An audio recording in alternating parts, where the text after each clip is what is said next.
They do call him Black Jesus. Exactly. Yep. But I would never call him that. That's disgusting. If you eat Hershey's bar for fun, you like golf balls in your mouth. Really weird.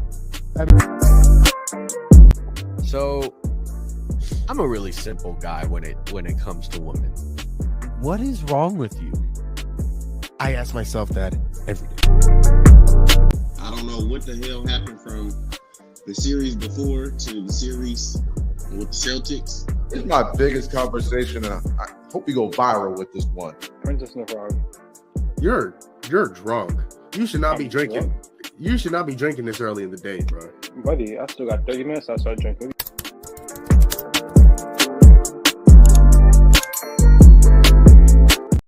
Welcome to Gumball Sports Machine, a show in which we love, we laugh, we cry, we smile. Most importantly, we are positive. Welcome back to the show. And you see who I got with me here. I got Tone. I got Triple OG Tone, and we got Co's D-Lo back in the building. Hey man, we're locked and loaded today, boy. How we feeling, boys? Hey, I'm not gonna lie. When you do your intro, you should say, and most importantly, we argue, because that's what we do. That's a great point. I was just gonna say, I woke up and chose violence, so yeah. His mic went out again. Here we go. I think he's doing it on purpose now. Yeah, gotta be. Yeah, he's just testing the scenery. You want us to hold it down for you? It's testing. All right. Well, co-host D-Lo finna take over the show today. Yeah. All right. Hold it down, D-Lo. I don't know why it keeps turning off. I'm about to get. Oh, there we go. I'm about to get violently. Never mind. Come on, what kind of hat you got on? I just want to start there. Cardinals hat. What I got a Cardinals hat on? I got a Cardinals hat on. Hey, bro, we struggled. Man, that's the crazy part. Huh? Not even a real Cardinals fan. Let's talk about they're my second team. Oh, hold on. Oh, everybody, hold on just 1 second, because my hat is my second favorite thing I have on. You see that? Here we go. You see that? Somebody hit the blur button. No, you see that? You look at him, and you look at him, and you. I'm sad that you have that on, because he's on my fantasy team, and I almost want to trade him. Oh, hey, give him a kiss. Give him a kiss. He's doing too much. He's doing too much. Open type stuff. Like, what's going on? Give him a kiss. He's doing too much. He's doing too much. It's early in the morning. Yeah. It's 10 o'clock. You got to chill out. You praise him. Let's hope he has a good game tonight, because, he's on my fantasy team, and I'm about 3 minutes away from sending him over to your team for Donovan. Whoa, I'm not. So now you got sitting Donovan? That's crazy for your own boy. I give you less. That's crazy. How much love you got for Devin? I give up my entire team for Devin Booker. I don't care if we win or lose. As long as we have them. All right. Oh, okay. What do you say we start the show with the top story of the day?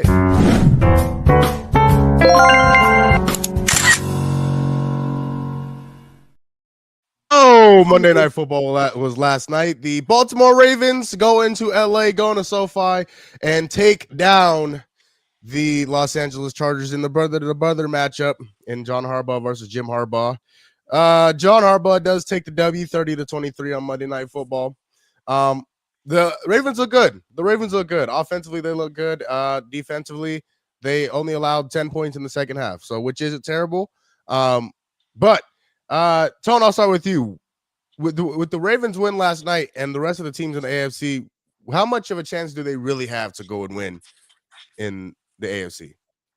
Yeah, I was just talking about it. I go back and forth with.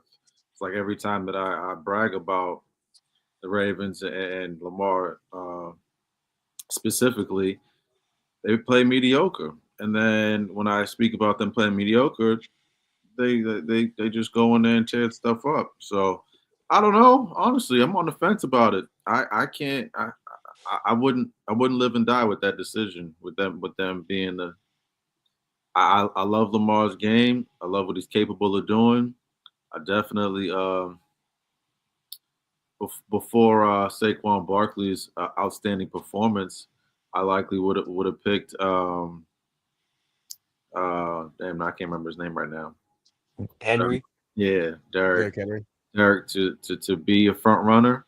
And so yeah, I like what they can do offensively. Sometimes it's just their defense. I don't know if they're going to be able to stop a team when they need to. So I don't know. D-Lo, what you think? About it. Oh, my bad. Okay. My fault, Tom. D-Lo, what you thinking? Yeah, I mean, if you have them anywhere outside of the top three in terms of contenders in the AFC, like you'd be lying to yourself. Right now, I think it's, Kansas City, Buffalo, and then Baltimore as that top three front runner. The only thing is that they need to be more consistent. As Tone mentioned, like some games they look on, and when they look on, they look like the best team in the AFC. And then when they look off, and they look like they are a wild card team. So they just got to get more consistent. But Derrick Henry at 30 years of age, being the number 2 running back in the league, is just ridiculous to me. Yeah, he looks really good. He looks really good. I will say right now, it's hard for me to put. I don't know if I have him top 3. The top 4 for sure. I don't know if I have him top 3 right now because of the consistency.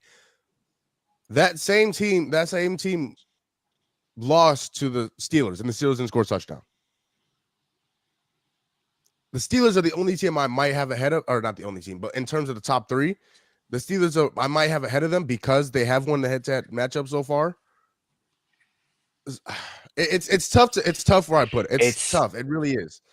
It really is. Because with those two, you have Baltimore, who lost to the Raiders, and then you have the Steelers, who just lost to the Browns. So it's like, exactly. But the thing is, both of the teams have lost to the Browns. And really not very exactly. And so it's really a toss-up for those two teams. And so it's really interesting to see what they're going to do down the stretch. I mean, the Ravens have a pretty decent schedule heading down. They still got the Steelers one more time. They've played the Bengals already. I think that they have Cleveland one more time. I actually have to find out their schedule for sure. But yeah, man, it's interesting because of the consistency level. I mean, if we're being honest, Buffalo's been the best team in the AFC. As much as I hate to say it, Buffalo has been the best team in the AFC. Somebody clip it. Somebody clip it right now. All right. Well, I need new friends. I think I just found that out. But Buffalo has been the best team in the AFC, if I'm being completely honest with you. So, and I'm not putting anybody else ahead of Kansas City. Let's not go that far. I'm not putting anybody else ahead of Kansas City. But they really have. But I mean, the Ravens have, let's see, they have the Eagles next week. Then they have the Giants, which should be a win. Then they have the Steelers. Then they have the Texans on Christmas, which should be interesting, but again, should be a win. And then they close out the season in Cleveland, or against Cleveland and Baltimore. So that's really going to be the most interesting part to me is, will you be able to be consistent and will you be able to beat the Steelers this time around at home? Obviously, you lost to the Steelers in Pittsburgh, but will you be able to beat them? And will Lamar be as consistent as he needs to be? If he's not, this team has no chance of doing anything, regular season or playoffs. I think that's the biggest thing to me. I will say, I thought the Chargers looked better before J.K. Dobbins went out. I don't know if you guys agree with that, but they were running the ball really well, and the Chargers have been, I think, the surprise team in the AFC. So here's the thing. Here's the thing with that. I think the Chargers are a little overrated.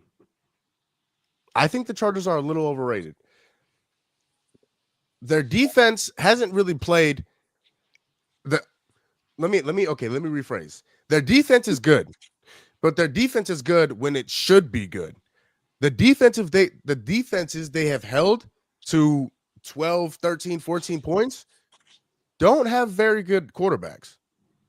I mean, in the beginning of the season, they didn't really play anybody of competition, right? I think that's my biggest thing. And again, their defense is good when it absolutely has to be good or should be good. I mean, the first few games of the season. They played Vegas. Gardner Minshew was starting. Mhm. They played Carolina. Bryce Young, who has come up lately, but was not very Okay. good. Okay. He's played late. He's played well lately. And then they played the Steelers and the Chiefs, in which they lost to, and they scored 10 points in each of those games. That's your boy Justin Herbert you're talking about, D-Lo. 10 points in 2 It's games against playoff contenders. top 5 Herbert right there. And then you go to Denver, who was playing Bo Nix, who is a rookie, and that was his 5th game of the season. I do want to point that out there. They did beat him. And then Who's now the front runner for offensive rookie of the year. now he is. He was not in the 5th game of the season. He was absolutely not.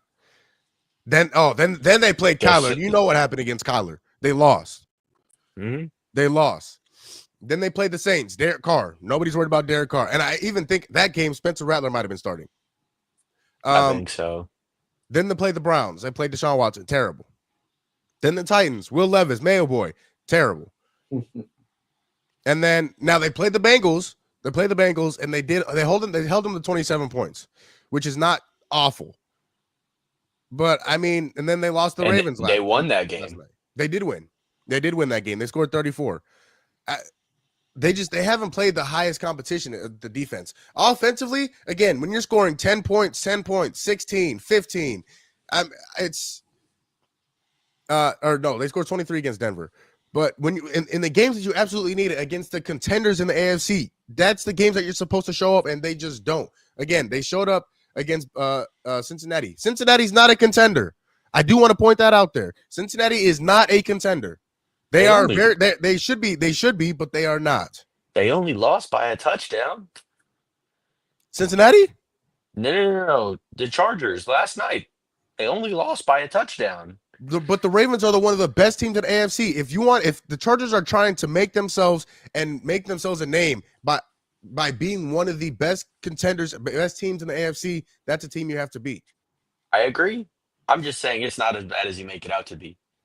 No, it's not. I don't want to say that. I'm not saying they're a bad team. I just think they're an overrated team. I think Justin Herbert he has his moments, but I think at moments he's also overrated. Do you not think that the Chargers can sneak a win or 2 in the AFC playoffs? No. You don't think so at all? I think they're done in the wild card. It's interesting. Very interesting. Because, okay, if the playoffs started today, let me see here. If the playoffs were to start today, the Chargers would play the Steelers. That's not a winnable game? No. You don't think so? No. Not right now. Not the way they're I know they just lost to Cleveland, but the way that they've been playing with Russell Wilson at quarterback, no. The defense is way too good. I don't know. They just lost to Jameis Dub Winston. Their defense is way too good. I agree. I'm just saying that's a winnable game. That is a winnable game. And if you think it's like a one-sided lopsided victory for the Steelers, you'd be wrong. You'd be lying to yourself. Not a lopsided, because the Steelers can't put up points like that. No, at least they haven't. They've been scoring almost 30 points a game with Russell Wilson. Also, I lied. These standings are a little weird because they don't have the Texans. Oh, here we go. My bad. They would play. Oh no, it's still the same. They Still play the Steelers. That is a winnable game. And if you think that's false, I think you'd be lying to yourself. I don't think. I honestly don't think so. They'd be in Pittsburgh again, where the Ravens just got hit by a truck. Yes, but the Steelers. My problem is they can't find the end zone consistently. If you want to win games, you have to be able to find the end zone. But they have been able to find the end zone. The only time they didn't find the end zone consistently was against the Ravens and a really great defense. Again, a really great defense. I'm not taking the Chargers over either of those defenses. I'm not either, but I'm saying their defense is pretty close. No, it's not. David, that's what I'm trying to say. The Chargers defense is an entire tier below both of those defenses. We can agree to disagree and move on. Listen, I'm just saying, here's the point totals that since Russell Wilson has started, his first game was against the Jets. They put up 37, 26, 28, 18 against the Ravens, and 19 against the Browns. Like, and if the defense is playing the way that they're playing, and Russell Wilson keeps being somewhat consistent, I'm taking the Steelers 10 times out of 10 in that game. I just am. I can't disagree. Like I just have to disagree with it. I think you're I don't underrating know. the Chargers by trying to overrate them. They just are over. Everybody's giving them credit. Again, Jim Harbaugh has done a wonderful job with that team. I can't take that away from him. But Yeah, they're not a especially for a competing team that AFC you team. thought would not be a wild card. You thought that they would be a bottom team in the AFC. Yeah, I did. Preseason, Not a bottom team in the you AFC, but a middle tier team. A middle tier team. I didn't think they were going to be terrible. you told me that they would not make the playoffs with Harbaugh, and I told you otherwise. And here we That's are. what I'm saying. I didn't think they'd make the playoffs, but I didn't think they would be a bottom feeding team. But again, before J.K. Dobbins looked out, the Chargers looked in control of the game to me. I couldn't tell. Like I said, It was a 3-point game. J.K. Dobbins doesn't play defense. It was a 3-point game at that point And before J.K. Dobbins listen, went up. like J.K. Dobbins doesn't play defense, and if Justin Herbert is that dude, like you keep telling me he is, he goes out and makes plays, and he didn't do that last night. He didn't do it last night. I couldn't tell. He's been doing it this season. I couldn't tell. That's all I'm saying. That's fine. I couldn't tell last night watching him. You gotta watch more Chargers games. It's fine. Listen, he played well against Cincinnati. He played really well against Cincinnati. Last night, he didn't play well enough. He was outplayed by Lamar. He just was. I want to say that they were outplayed by the Baltimore Ravens run game, but we can go with outplayed by Lamar. Did Lamar not have a rushing touchdown? Did Lamar not throw a dime to Rashawn Bateman for a touchdown? No, I agree. I'm not saying that, but Derrick Henry had 140 yards. They had Justice Hill, who had a 60-yard touchdown run, 50-yard touchdown run, whatever it was. Yeah. That won them the game. But again, J.K. Dobbins doesn't play defense. So, I'm not saying. And David, when the Ravens score, do the Chargers not get the ball back? Oh, they do. So what did Justin Herbert do when he got the ball back? They didn't do anything. I'm not saying that they did. That's what I'm trying to say.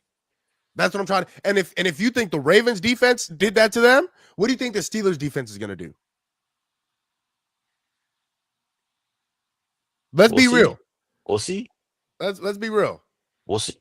Because again, I've seen when you're putting up 10 points against the Chargers and then against the Chiefs and then 10 points against who else did they put 10 points up against? They scored 10 against I don't have the schedule up anymore. But like that's not going to win you a crucial game. You're going to have to score more than 10 points. It was also early in the season and they figured it out. So actually the Steelers. They put up 10 points against the Steelers. That's who they lost to. That was early in the season and they figured it out. And you don't think the Steelers have? No, I think that the Steelers have. I think they look very good. I'm just saying that the Chargers and the Steelers, for the Chargers, it is a winnable game. That's all I'm trying to say. It's a winnable game. I don't know. We can agree to disagree and we can move on because I know Tone wants to talk about the Celtics. Oh no, I'm enjoying this. I actually wanted to ask you because we already had this conversation throughout the week. Who your top 5 candidates for MVP are? Eesh. I don't even know if I could put 5. I think it's just a 3-headed race at this moment, and it's between Saquon, Lamar, and Josh Allen. I think Josh Allen and Saquon are probably 1, 2, and then Lamar is 3. The reason why I asked for 5 is I wanted to see if you was gonna put your bro's homie in there, but you answered that question for me. So well, if you were to say 5, who would you put? Who would be your 4 and 5?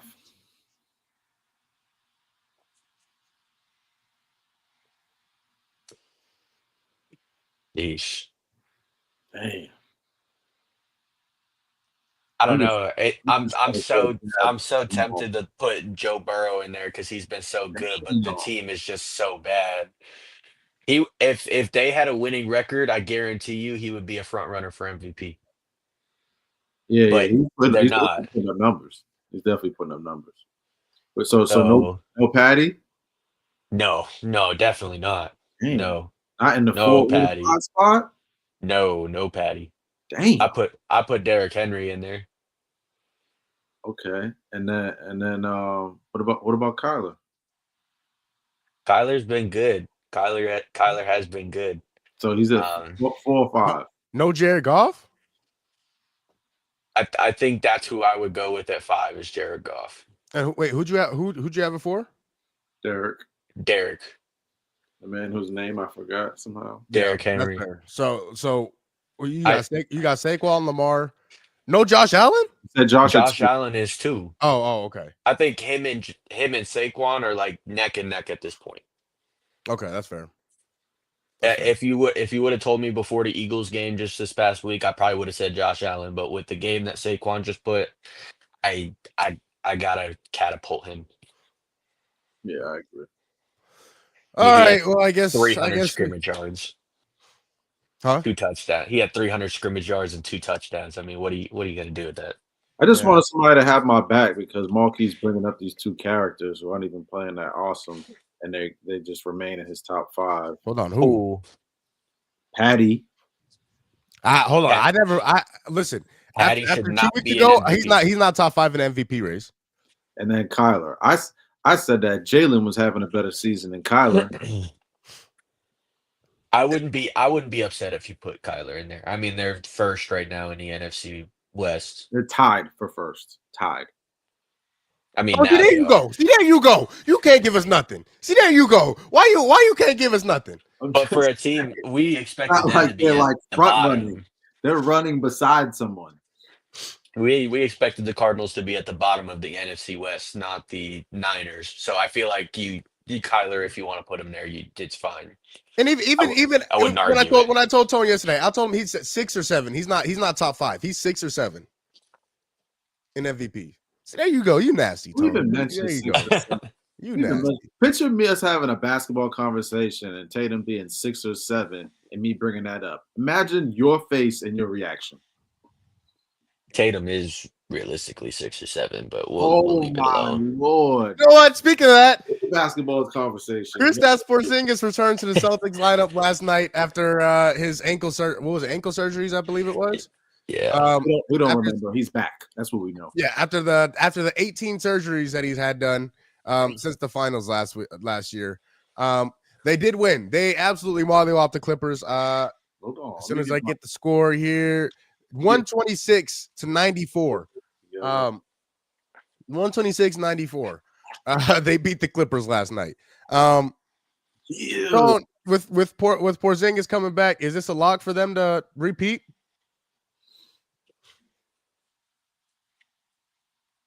I'll let D'Lo speak for me. You know what I'm saying? Yes, it is. I don't see a team competing with Boston at this point. They beat Cleveland just a week ago without Porzingis. Now they have him. He looked good he was on a minute restriction too, if I'm not mistaken. Or he would be if Al Horford was playing, but he wasn't, so he kind of had to up his minutes a little bit. But no, he looked good offensively, defensively. There's just not much to say. He is the piece that just makes it work. It does. All right, Tone. I guess you can go ahead. I just say it was good to see him back, man. I think the chemistry is the number one thing. You can see that cookies and cream is just a real thing. Peyton Pritchard, my man PP, spoke highly about him after the game. Like, there's a chemistry thing when Zingard is in the lineup. I think they feel a little bit more comfortable and free. Then the defense is just outstanding because we have a great perimeter defense without him, and then you have him, the reliable paint protector if someone gets by you. And yeah, I feel like we're just ultra confident when he's in the lineup. I can only imagine when Big Al is back, it's going to be even more. Man, I love the continuity we have. I'm just going to enjoy this season because who knows what's going to happen next season. But yeah, I think we're going back to back. Yeah, one thing about this team is they're expensive. They're expensive. And for them to really be able to keep this team, I don't even know if you're going to be able to, if I'm being completely honest. I don't know if you're going to be able to, because you have two $300 million players. You have two $300 million players. You have two players who are making 130. So you have Derek White, you have Drew Holiday making 130. And then Porzingis is going to want a new contract. You're Peyton Pritchard, your boy's going to want a new contract. Are you going to be able to keep all of these pieces? That's the biggest thing. Are you going to be able to keep all these pieces? No, like well, you said, Big Al will be gone. Oh, shit. Big Al should have been gone. He's playing fabulous this year. Big Al, what? He's 87 playing years old. great. Doesn't he have a nursing home to be in? Corner threes. Huh? He's shooting like 42% from corner threes. Like, this man is Big Al's playing better than a lot of people that are 10 years younger than him. Hold on. Excuse me 1 second. Who is he playing better than at 10 years younger than him? I don't know. There's a laundry list. Pick a team, and I'll give you a player. He playing better than Yusuf Nurkic. Yeah, I was gonna say the Suns, but he's definitely, but he's not. But Yusuf Nurkic is not 10 years younger than him. How old is Yusuf Nurkic? He's in his 30s. He's 32. Oh, well, damn, that's even worse because with his experience, he should be playing better. Oh, see, there you go. See, You're not wrong. He's been terrible. He's not playing better than Devin Booker, who's 10 years younger. 9 has a 10. He's playing better than Devin Booker as a center. Come on, Mo. I'm just asking. Devin Booker's 10 years younger than him. Officially from the 3. I will say that. What about every other aspect of the game? He rebounds better. He's probably passing better. So Al Horford is better than Devin Booker. Let's get to this. So Al Horford is better than Devin Booker. Basically, so it sounds. You went some vile words on. And his team has a better record. You watch it. Devin Booker, Al Horford better than Devin Booker. D Book the cook. Hey, that's what happens. Just because you guys are the same damn age doesn't mean he's better. Damn. When you threaten me, I gotta stand on 10. 10 toes down. Big Al. They wanted him to retire. He came back, said, "Nah, let's run it back, fellas. Let's run it back." Run it back. I want to see him run it all. What you mean? he just punched your man Giannis's work up last week. Get up out of here, Giannis. Yeah. Now when Giannis get 50 on y'all. Yeah, call Jesse right now. Get him. Nah, see, you lucky Jesse working, or else Jesse being here lighting your ass up like a Christmas. He at work on the phone. Huh? Yeah, he be on the phone at work. Oh, he do. But he be cooking. So I don't know the stuff he be cooking. Because when he gets to the house, he can't cook for nothing. They got the instructions all right there next to him on a big piece of paper. That, yeah. The whole hey, man. It also, I don't know. It says Kevin's in here. I don't see his face or nothing. So yeah, we know he still can't figure out what his point guard from a shooting guard is. Yeah, I've been waiting for him to put his camera on, but I cannot tell if he's in here or not. But his makeup on yet. Oh, okay. All right. But it's hard for me to say that the Celtics shouldn't be the favorite right now. It's hard for me. It's hard for me to say the Celtics aren't the favorite right now because of how well they're playing. Like they're 15-3. They're the only team to beat the 17-1 Cleveland Cavaliers. It was at the crib. They played well. They shot a crazy amount of threes. Here's the thing with the Celtics: they're gonna live and die by the three. But the part is they shoot the three very well. And so most of the time they're going to be living, and the few times that they will be dying by the three are the games that they're going to lose. But that's only going to happen so many times in a season. And so in order to beat the Celtics, you really have to stop them from shooting the three in general, because if you don't, they're going to beat you because of how well they shoot the three. So if you don't stop them from shooting said three, they're going to beat you every single time. And so that's why they're 15-3, and that's why they won the championship last year, is because their ability to shoot the three and play defense and defend the three. So they're a very well-rounded team. They have 5 guys in the lineup that can guard 1 through 5. It's that's how scary it is. Al Horford maybe not so much 1 through 5 anymore, but the 4s and 5s that he does guard, he does a really good job on them. Like Tone said, Giannis is still going to get his, but in the moments in which they need to stop, Al Horford is still able to get those stops on guys like Giannis, on guys like Joel Embiid, on guys like Karl Anthony Towns. So it's hard for me to say the Celtics shouldn't be the favorite and are not the favorite. So, and again, I hate saying this. I really hate. It hurts me to say this because of the disdain I have for the Celtics. But I'm anxious to Oh, see. I agree. Okay, go ahead, D-Lo.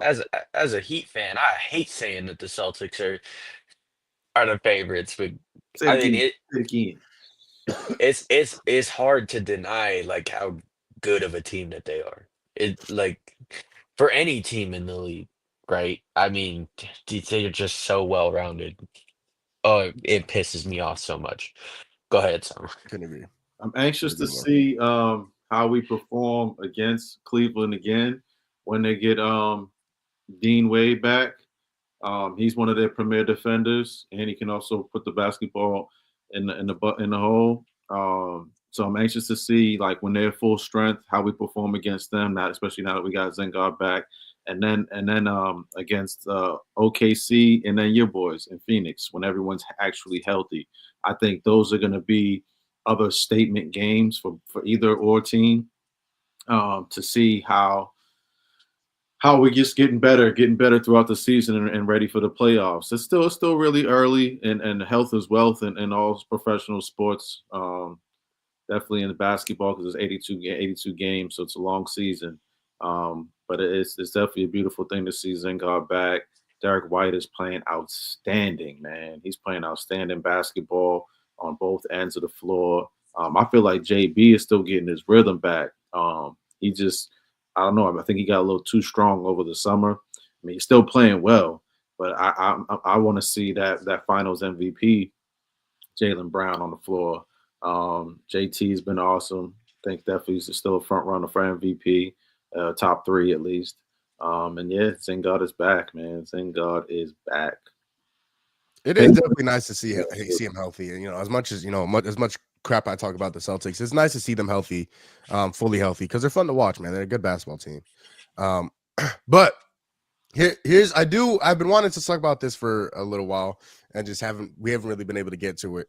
But now that we're able to get to it, and we got D'Lo on with us as well. So I some NBA hypothetical trades that I saw just scrolling through the web the other day. That means the Heat player is gonna be on here. That's why he was waiting for me. Yeah, I know. I already know exactly who it is. The first one, it is a trade between the Miami Heat and the Atlanta Hawks. 0% chance. 0% chance. Yeah.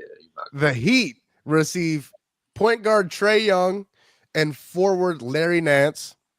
The Hawks would then receive Tyler Hero, Khalil Ware, Duncan Robinson, and a 2029 unprotected first-round pick.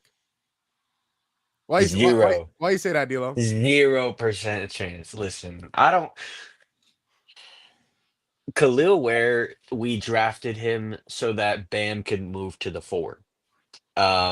Obviously, he's a rookie, and Eric Spoelstra is under the impression that rookies need to prove themselves, which I agree. But that's the whole reason we drafted him. We want Bam to move back to the 4. He's developing that 3-point shot, so he can play the 4, so we can have that stretch 4. Trading him, Tyler, who is our number 2 scorer at this point. Duncan, good shooter. For Trae Young, I don't think so. No. I don't know if Trae Young is that much of an upgrade in scoring ability for the amount that we're giving up for him. Okay, so you wouldn't want a big 3 of Trae Young, Jimmy Butler, and Bam? No. Okay, Tom, what do you think? I agree. I agree with D'Lo. I don't think Tyler Hero was much of an addition or I think they have. I think what they have now is a better big 3. I think Tyler Hero has a higher ceiling than Trae Young. He plays better defense, and he's still getting better. I think Trae Young has hit his ceiling offensively. I don't think he can get any better. But I'm not saying he's not good. He's really good at scoring the basketball. I just don't think that he's going to get any better. I definitely don't think Tyler Hero's interested in leaving Miami either. So they would have to be really pushing him out of the door. Who would want to leave Miami to go anywhere? Yeah. I can't see that happening. I think if anyone were to leave Miami, it would be Jimmy Butler because of his age. But then again, who wants to leave Miami? You'd have to send him somewhere where it'd be really beneficial for him as far as money wise, health wise, and then the championship window would have to be freaking wide open for him to want to leave Miami. Like, why is he going to leave Miami to go to a situation that's similar to what he's in right now? Yeah, it'd be interesting. So this intrigues me a little bit. This intrigues me because now I wouldn't do it either because I think you're just quite frankly giving up too much, way too much in Tyler Hero and Khalil Ware. But it intrigues me because I don't think, excuse me, I think Trae Young and Jimmy Butler and Bam would be a pretty decent big three. The problem is, well, Jimmy Butler has to stay on the court. Bam has to gain some. I see it slowly happening, but he has to gain some type of a consistent jump shot because he can score in the paint, and his mid range is there. His mid range has gotten there. Free ball, if he can get that consistent, I mean, he's already a top 5 big in the league, at least in my opinion. But if he can consistently get that 3-pointer to go, and he consistently scores 22, 23, 24 points a game, that's a dangerous team. And Trae Young is going to give you 25 and 10. So it may not be the most efficient 25 and 10, but he's going to give you 25 and 10. It intrigues me. But again, if I was the Heat, I wouldn't do it either. But I just thought it was interesting, obviously, because D'Lo is indeed a Miami Heat fan. Next one. My bad. Go ahead, D'Lo. I think the thing is that as a Heat like entrepreneur, right? I watch Heat games. I study Heat games. The Heat want guys that can switch because that's what Bam gives you on the floor. He can guard 1 through 5. We switch all the time. I think with Trae Young, you can't do that. He's too small. He's too light to be able to do that. You would have to help off tremendously on the backside, leaving wide open threes at all times. So I just don't think it works for the scheme that Eric Spoelstra likes to run with Bam specifically. If you can't play defense, they're not bringing you in. That's facts, and that's just Heat culture. That's Heat culture. Yeah. Next one. This is a little less, exciting, but the Charlotte Hornets and the Portland Trailblazers. The Portland Trailblazers, Jesus Christmas, would give up Josh Green, Grant Williams, who, well, you wouldn't be able to trade him now. He tore his ACL.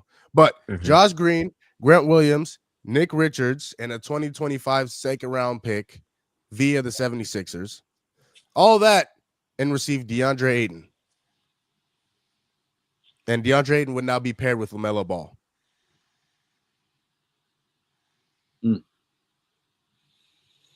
What do we think?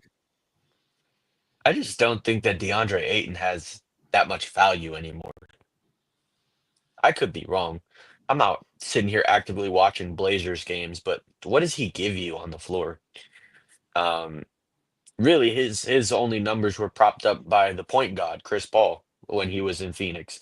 I don't know if he is a huge upgrade to go out and spend some assets for at this point. That's fair. That's fair, honestly. I think what this trade would do, here's the biggest thing. Here's the reason why I would probably make this trade. The risk reward is not great. I mean, you don't risk a lot. You're giving up Josh Green, you're giving up Grant Williams, Nick Richards maybe. He's has some potential, but then you're giving up a second-round pick for next year. There's not a lot of risk involved with this, and I think the reward is a lot higher than the risk really is. DeAndre Ayton, he showed potential, and now he hasn't showed very much of it the past few years, but he has showed potential, and maybe LaMelo Ball can kind of add that spark to DeAndre Ayton's game and really add to it. I just don't know how much he can add to it. Like D'Lo said, I mean, it's tough to really put it into terms that DeAndre Ayton might have peaked already in his career, when playing with Phoenix and playing with Chris Paul. But so far, that has been the peak of his career. That is when in 2021, when we made that finals run, when the Suns made that finals run, he was at his very best. I was calling him a top 3 big man in the league. Now, was he at the time? I do believe so. You were definitely. You were wild. To be drug tested. In 2021? Yes. Yeah. He definitely was. No, he was you not. Needed to be drug tested. That's in 2021, during that playoffs run, he was a top 3 big in the league. DeAndre Jordan made an All-NBA first team. It's not because DeAndre Jordan is an All-NBA first team caliber center. It's because Chris Paul is that good. Yeah. Having one good season does not make you top 3. He was not top 3. 2021, he was a top 3 big. I didn't say any time after or before that. That year, he was a top 3 big. You're telling me he was better than Bam at that point? He was better than Cat at that point? He was. Yes. What? In 2021, he absolutely was. Because guess what? He outplayed AD in the playoffs. He outplayed Anthony Davis. He outplayed Nikola Jokic in the playoffs. Lord have mercy. Lord. Anyways, I think play for us. Play for us. I think the Hornets just like to run too much. Obviously, you have Brandon Miller, LaMelo, and Miles. They like to get out and transition. I don't think that DeAndre Ayton helps you with that. I like Mark Williams, anyways. I think they need to develop Mark. I like Mark. He's been injured this season, but even then, I don't think Ayton is that much of an upgrade over Mark Williams at this point. He's averaging 13 and 10. Like, what are you talking about? Why would you trade anything for that? And I think he's better defensively. So it's just I don't know a team right now that would go out and go get Ayton for the value he's at now. I just don't know. But that's what I'm saying. Like the reward is much higher than the risk because you're not going to give up very much for him.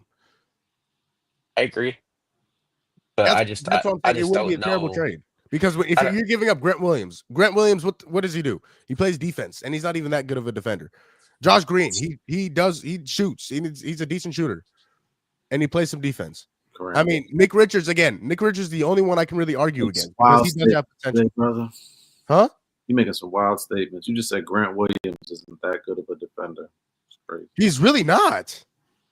Sad. He's not going to hold any top 10 player to their average. Any top 10 player in the league, he's not going to hold them to their average. He played for the Celtics for several seasons. I watched him defend on a high level. When was the last time he played for the Celtics? 2 years ago. And Jimmy hung 40 on him, and then they got him out of there. Thank you. Jimmy gives 40 to LeBron. Like, what? I'm not. Grant Williams is a better defender than LeBron right now. What? Yeah, LeBron's kind of old. Am I wrong? Yes. I watched LeBron just punch somebody against the glass several times. Just because you have a chase down block does not make you a good defender.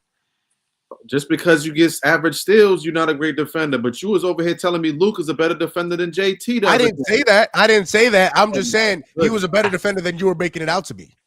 No, he's a cone. We watched the Cone channel. Cones don't get 3 steals a game in the finals. The Cone Network was live and Cones don't get 3 steals a game in the finals. Yes, apparently they do. There's a low light, a 5-minute low light clip of him being a Cone. You won't find that on damn near anybody else in the league. So what about him getting all the steals? The 4 steal games and the 5 steal games. To move and then he moves, so he gets a steal or 2. No, because you can't do that 5 times a game. What? 5 times a game? You said he averages 2, not 5. 3. It was 2.2. It was 2.6. Sad. If you round up, Tony, that's 3. Sad. You got one more trade for us? I'm just saying. Stop all the disrespect. Luka is a bucket. He's better than damn Jason Tatum. Luka's better than Jason Tatum. I can't tell. Yeah, okay. Last one, and perhaps the most intriguing one. Actually, not perhaps, absolutely the most intriguing one. This is a 3-team trade between the Lakers, the Bucks, and the Pistons. Oh, I already know where this is going. So the Pistons would receive Christian Wood, a second-round pick from the Lakers. Mhm. The Bucks would receive Austin Reeves, Rui Hachimura, D'Angelo Russell, and a 2029 unprotected first-round pick from the Lakers. The Lakers would then receive Damian Lillard. What?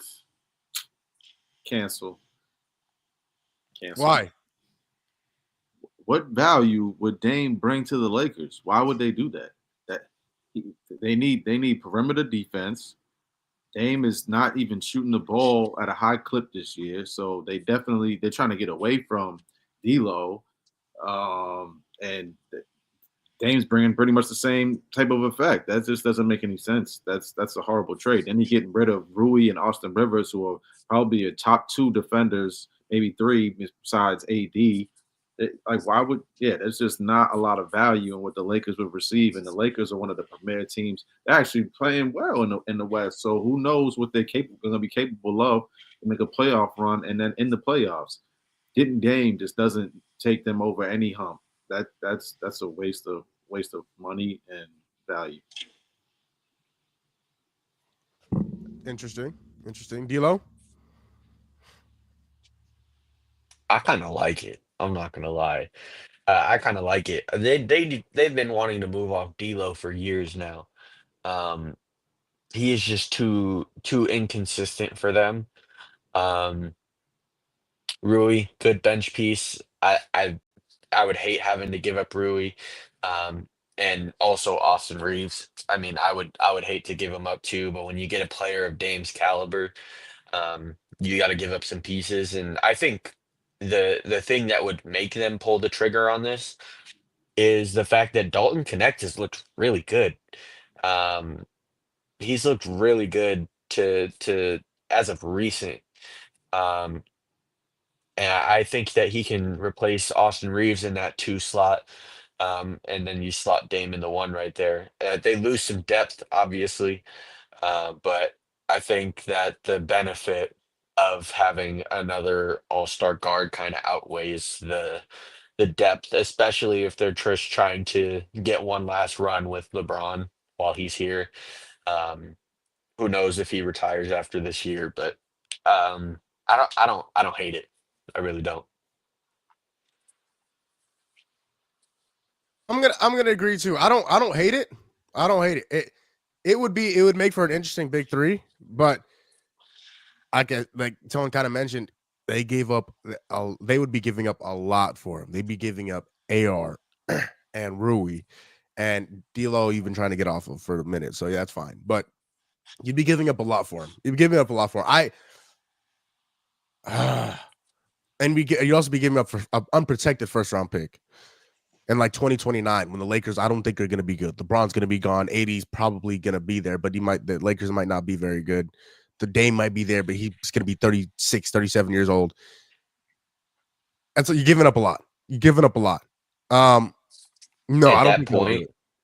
at that point though, LaMelo's like, do going to you? find his way to LA. Huh? LaMelo's There going you to go. find his way to LA after LeBron retires. See, there you go. There's that Father crazy said it. senile mind that get you. Father said it years ago. It's going to happen. Watch. In all honesty, after LeBron retires, if they're not good the following season, you don't think that LA hits full red button rebuild, trade away AD, trade away any pieces that you have, and just pull a OKC They should. Yeah, but at that point? the one player they'll go after is LaMelo because they know that he's going to turn he's going to make the turnstiles turn.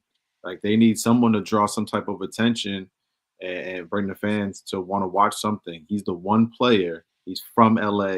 He's got that kind of chemistry, that it factor that the kids are drawn to. He's one of those young guys to where, he'll be dyeing the mohawk real light blonde again.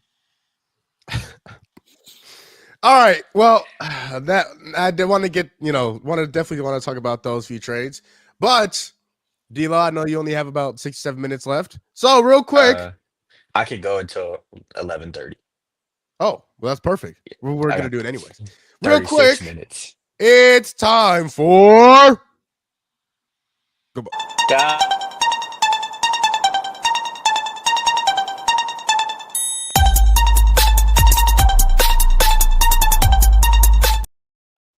And you know what? I'll let you guys choose. It's time for the pole of power, the big pole of power. Goodness. And Whoa. my bad. Oh, what the hell? I'll give you guys a choice. Basketball or football or both. I don't want to choose. He said a really big pole of power. You know what I mean? It's time for Gumball's big pole of power. We could do both. In all honesty, Both? I'm here for it. Oh. I'm here for it. All right, we're gonna put our polls to use. All right. All right, he's clip farming. Someone get him out of here. He's clip farming. All right. So we're gonna start with football. And let's get started. Number five, I have. See, now we're fancy. Now I got to do it. Are we doing conferences or just straight top 5 in totality? Oh, totality. We're gonna start with football. Who wants to go first? Go ahead. You already said that you would go. Jump the gun. All right. Yeah. Well, Well, if you want to be, probably shouldn't use that word. But all right, number 5, I have the. Gotta spell. New England Patriots. Absolutely not. I have the Baltimore Ravens. The Baltimore Ravens at number 5. That's who I have. Lamar Jackson and big old Derrick Henry went into LA, went into SoFi last night and handled business as they should. They the only problem I have with them at number 5 is that they're a little shaky, a little inconsistent. They went on a stretch so that they won like 4 games in a row or something like that, 5 games in a row, and then you lose to Cleveland, and then you lose to Pittsburgh. It was a good team. Here's the thing. The Ravens has to stop trying to impress people. Stop trying to make Lamar be this passing pocket passer quarterback. Give the ball to Derrick Henry. That's what wins. In every single one of their losses, there is a common denominator. Every single one of their losses, there is a common denominator. That common denominator is that you pass more than you throw. Pittsburgh they passed more than they ran.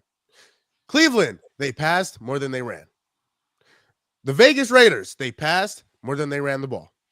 Give the ball to the big 22 guy back behind you. That's all I'm saying. Give the ball to 22. It's just that simple. Can we get it right? Can we get it right, people? Please. Number 4. Quattro. We have. Hold on. Give me 1 second. Got to spell. We have the. Sorry. Pittsburgh Steelers. Oh, that's number 5 still. That's awkward. Sorry, technical difficulties. 5A, 5B work, huh? Pittsburgh Steelers. Pittsburgh Steelers have been very, very good since Russell Wilson. Why do I keep calling it? Russell Wilson has taken over that starting quarterback job. They've averaged close to 30 points a game. The defense looks amazing. TJ Watt is ridiculous. Looking for another Defensive Player of the Year award. Their secondary has, I think, very much improved with Minka Fitzpatrick and Joey Porter Jr., who looks fantastic. They went out and got Patrick Queen this year, and he's looked really good. Obviously, you still have the amazing D-line you have. You have TJ Watt. You have Cam Hayward. You have Alex Highsmith, who I believe is hurt, but I think he should be coming back this season at some point in time. That defense is fantastic. And then you have one of the best coaches in the NFL in Mike Tomlin. That team looks absolutely fantastic. But again, you lose to Cleveland. It's snow game. The conditions a little different. I understand. Still a game you probably should win. But Pittsburgh has had a really good year. Very happy for Mike Tomlin. I love Mike Tomlin. Very glad he's doing well. Number 3, I have your back-to-back Super Bowl winning champion, soon to be three-peat, Kansas City Chiefs. Kansas City Chiefs did beat the Carolina Panthers last night, Sunday. Now it was closer. It's probably closer than a lot of people thought, and it's probably closer than it should have been. But Bryce Young has played well over the past few weeks. Chuba Hubbard has been one of the best backs in the league this year. So that team is starting to come up a little bit. Jadeveon Clowney had a great day that day. They just had a really good game. Patrick Mahomes makes plays that Patrick Mahomes makes when he absolutely has to. The 33-yard run at the end of the game. Guess who made it? Patrick Mahomes.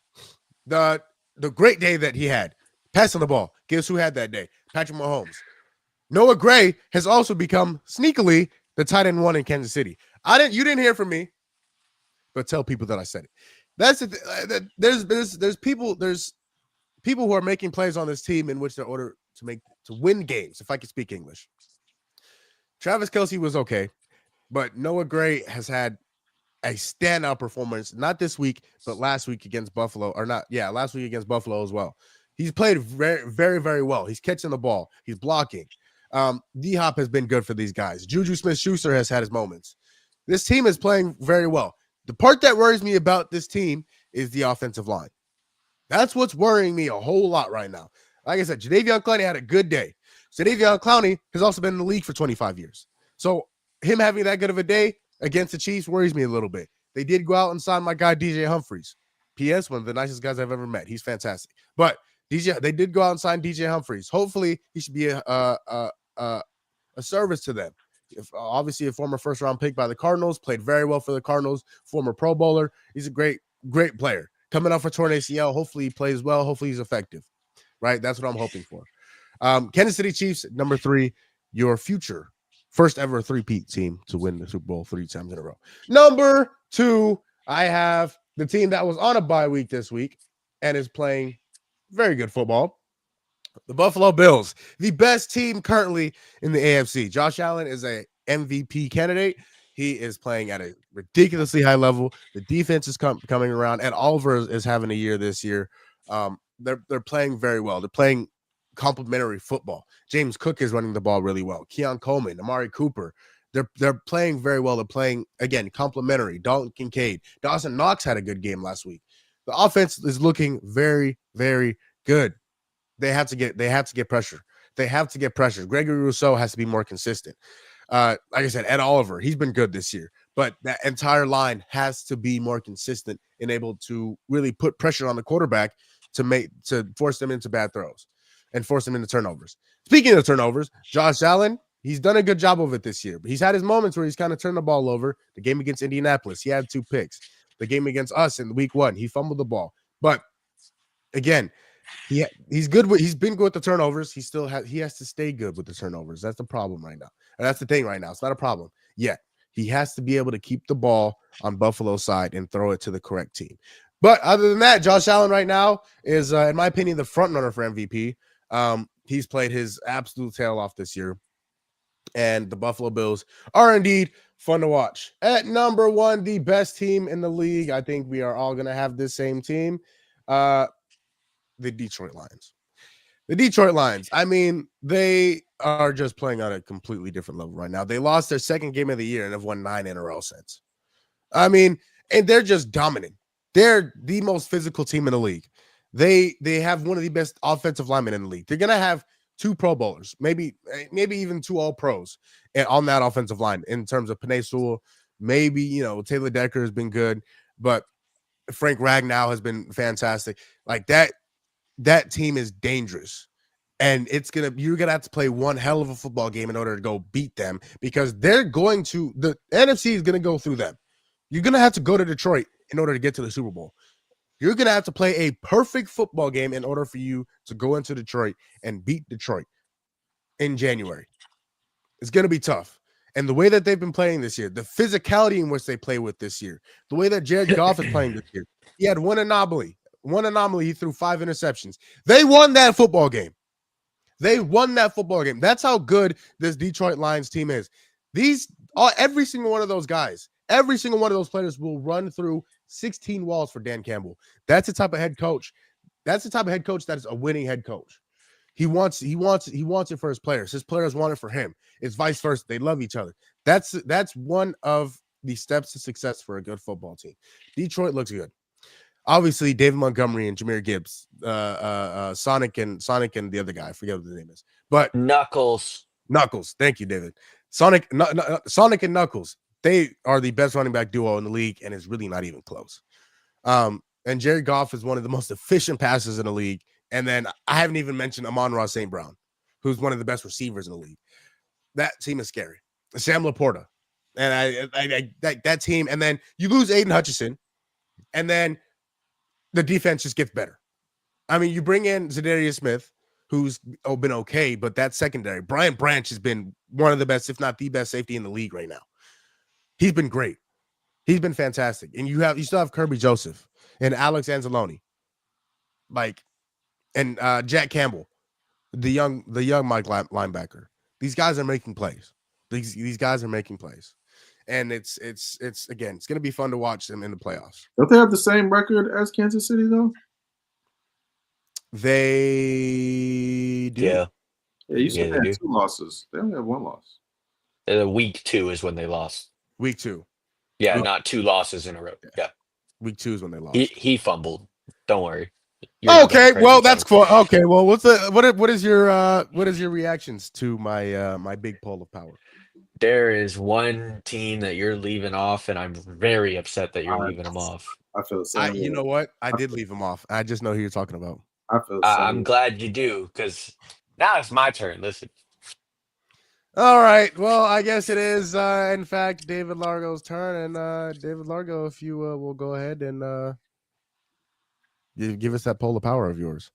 Goodness All right, man. Number 5, I'm glad that we're reading. It's the same thing. It's the Baltimore Ravens. Look, I don't know why they go away from running the ball. Obviously, you can't run the ball every play, but Derrick Henry has just been so good this year. They should be running more than they should be passing with how Derrick Henry is playing. So they need to figure it out. Obviously, they've had some bad games. Obviously, that game against the Steelers. They've had some really good games.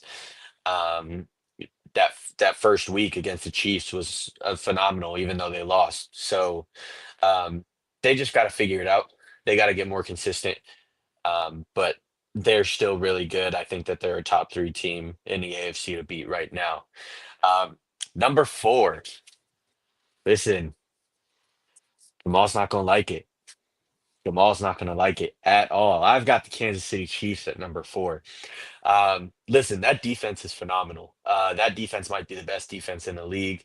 I think you're competing with the Steelers right now in terms of that title, but the offense, it's just, yeah, look at that back-to-back Super Bowl chance. He's a little upset. But listen, the offense has just been too inconsistent for me to put them any higher. I still think that they're a top 3 team in the AFC to beat.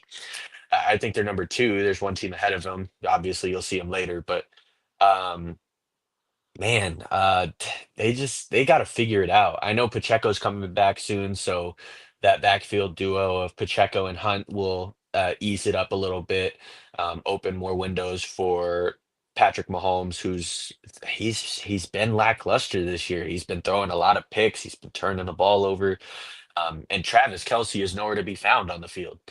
So they got to figure it out. An overtime win against Carolina. That's really not what you want to see from as a Chiefs fan. I know Jamal was sweating bullets, but um, they got to figure it out. But they're still 10-1, so you have to put them here, back-to-back Super Bowl champions. I mean, they're still good, but they're not as good as they could be.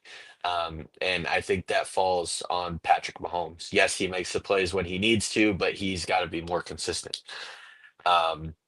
Number 3, this is the team. I'm surprised that Jamal didn't put him in here. I've got the Philadelphia Eagles.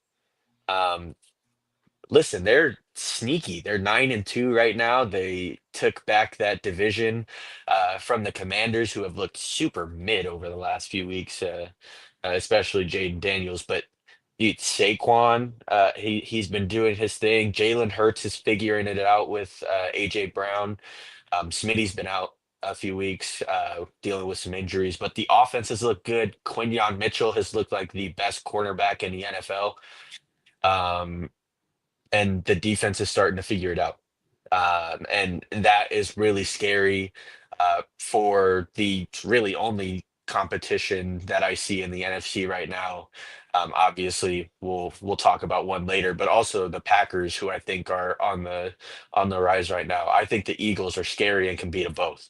So, um, don't know why Jamal doesn't have them in the top five, but they've been really good. Number two, I've got the Bills. They beat the Chiefs just the week before bye. They're coming off the bye this week. Give Amari Cooper some time to get healthy. And they've got this new receiving trio with Amari Cooper, Keon Coleman, Khalil Shakir. I think it's going to work out. I think it's going to work out. The defense needs to be better. Josh Allen is not turning the ball over. Um, Run game, it's hit or miss here and there, with James Cook, but um, he can be a touchdown machine.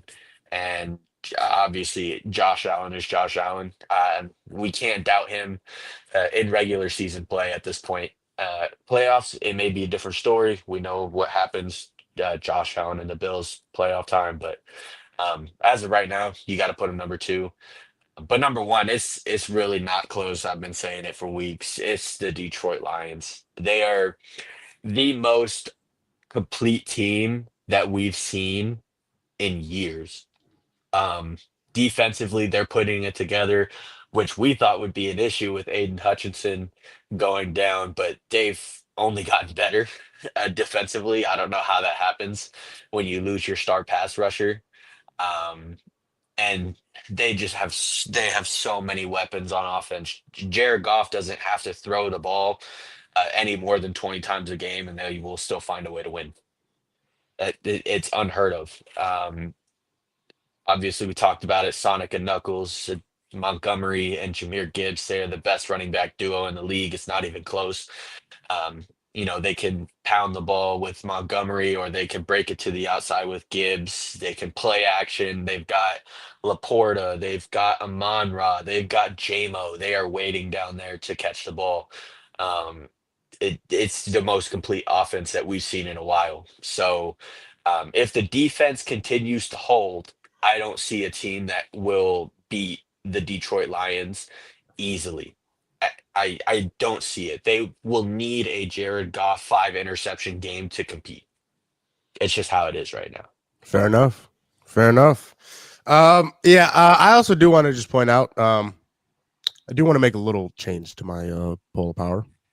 He gonna put the Eagles. Yeah, let me go ahead and switch out the Steelers for the Eagles. Thank you. Yeah, I got the Eagles at number 4. They're 9-2. They've been great. Yeah, I'm gonna go ahead and switch out the Eagles for the Steelers. Yeah. So, all right, Tone, are you ready to show your polar power? What is going on here? I'm just asking. I'm just asking a question, brother. You know what I mean? I'm just asking a question, my brother. I'm not gonna get that specific as you guys. You guys know I'm not the biggest football guy. I'm not gonna go down that whole line. But I will say that mine is the same as D'Lo's actually. But I will drop a little bomb of I wish I could put your boys a little higher, seeing that they have that 10-1 record. You, me, and Maul. But again, that offense has seemed a little up and down. Sometimes maybe even atrocious. In comparison to themselves. I just don't. Yeah, and I definitely don't think. I don't think you could argue anymore that man's the GOAT. When you compare him to Tommy, but that's neither here nor there. We can have that discussion later. So I have them at 4. I definitely have the Ravens at 5. I spoke about it earlier. they've played the same way, a lot of up and down. Lamar hasn't been consistent, and I totally agree with the both of you. I think they need to run the football a little bit more. And then I think that I have to put Philly at 3. And I definitely think they have the MVP on their roster. I think Josh is a problem, but I don't know if I don't know if Josh has done more for his team. I don't know. It's tough. I don't know. You guys will probably bash me for that one, but I think Saquon has just been an ultimate monster for that team, and that he's really changed them. I think we all had a high expectation for Josh. We didn't know that Saquon was going to do what he's doing this year. And then number 2, I've got Buffalo. They've been really consistent this year. They're balling. And then Detroit. Yeah, same type of lineup. It's gotta right. be. All right. Well, since you two boyfriends want to have the same list, Hey man, this just how it is. My bad, OG. My bad, Triple OG. Yeah. This guy didn't even have the Eagles in it. It's crazy. Listen, Yeah, I got the Eagles at 4. Yeah, if our you didn't have teams them in there, you had the damn Steelers in you. listen, if our teams were good, I bet that we would be biased towards it too. But me and Tone, we gotta sit this one out. And the Niners are atrocious. The Patriots look better than the Niners. So, Oh, okay. you know, All right. Well, that's not something I'd hear today. That's not something I thought I'd hear today, but I love it. dude, we are atrocious. Oh my I lord! think that's based off expectations in it, but because I It's think based off of the fact that we have the most talent of any roster in the league, and we're 5 and 6. But we'll leave it alone. Shall we do a NBA poll of power? Heck yeah! All right. Who wants to go first? Oh, wait, hold on. This time, I forgot. Oh This no, time, no. we We got him in here. Is he here? Huh? Has he arrived? No, Kevin's not here yet. Oh, But this time, we have music. Oh. Yep. Who's going first, gentlemen? Oh, we gotta update the music. That doesn't sound real basketball music. What's wrong with music? What's wrong with the music, Tony? Huh? Is it just because it was made after the 21st century? That sounds like it's for like football music right there. We need some This is sports motivation music, is what it is. Oh, is that what that is? All right. Yeah, it's also. I'm definitely shooting with my left hand if that comes on. Oh, okay. Oh my goodness! All right, I don't know. Should we do a basketball poll or should we wait till tomorrow? You want to wait until after your team plays? Huh? He wants to wait and see if the Suns can get a W before so he can put him in the top 5. That's exactly what he wants. You damn right. That's exactly what he wants. He gonna be putting them at 1, claiming Suns are back. Yes, sir. Yes, because we're healthy. That'd be nasty work. If you had the Suns at 1, I'd walk off the set. Because the Lakers, you got to put in your top 5 right now. So I guarantee if the Lakers lose, he's gonna knock them out and put them the Suns right where the Lakers are at right now. Lakers can't be in the top 5, can they? Yeah, well, they can. You know, if Brad and KD weren't healthy, they wouldn't be in my top 5. I don't have the now Lakers they're healthy. top 5. I don't have the Lakers in my top 5. Whoa, that's crazy.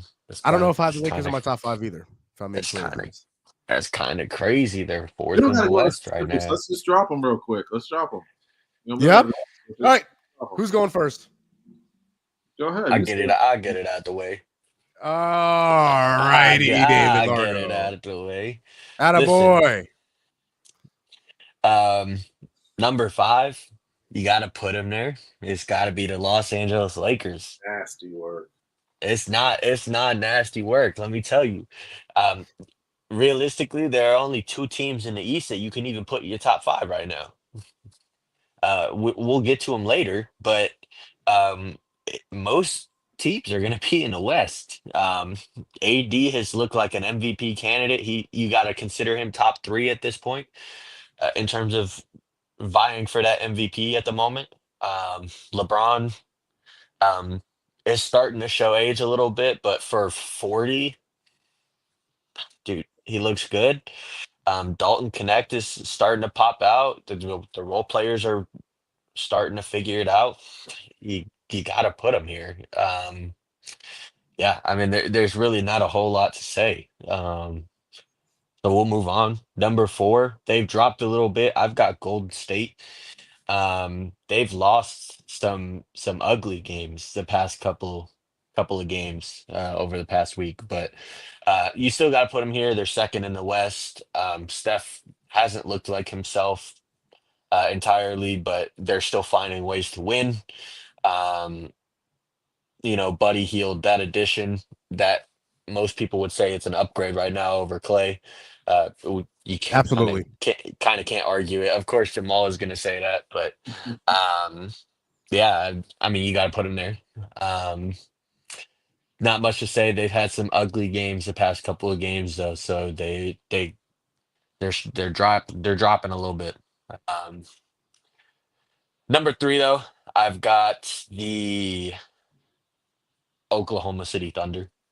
I want to put them higher because even without Chet, they've been still so good.